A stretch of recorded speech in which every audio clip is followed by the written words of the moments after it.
আসসালামু আলাইকুম ওয়া রাহমাতুল্লাহি ওয়া বারাকাতুহু। ওয়ালাইকুম আসসালাম ওয়া রাহমাতুল্লাহি ওয়া বারাকাতুহু।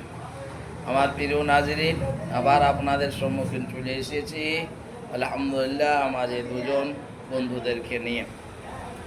আলোচনা বিষয় চলতেছিল যে একজন মুসলমান অপর মুসলমানের প্রতি 5-এর অধিক হক রয়েছে। তা আলহামদুলিল্লাহ সমস্ত আলোচনা হয়ে গেছে। নম্বর 1, যে কোনো মানুষ যদি সালাম করে তার উত্তর দেওয়া, ওয়ালাইকুম আসসালাম। নম্বর 2, যদি কোনো মানুষ অসুস্থ হয়ে যায় তাকে দেখা করা।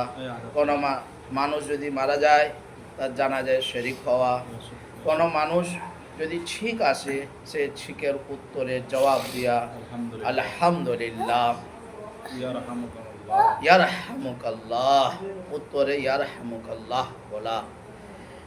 এবং কোনো মানুষ যদি দাওয়াত দেয় সে দাওয়াতকে কবুল করা। তারপরে আলোচনা করেছিলাম যে কোনো মানুষ যদি অসহায় থাকে তার সাহায্য করা, কোনো মজলুম মানুষ থাকে তার মদত করা, কোনো মানুষ পরামর্শ চায় তাকে সুপরামর্শ দেওয়া, এবং যা নিজের জন্য ভালোবাসেন অপরের জন্য ভালোবাসা। আল্লাহ আমাদের সকলকে আমল করার তৌফিক দান করুন।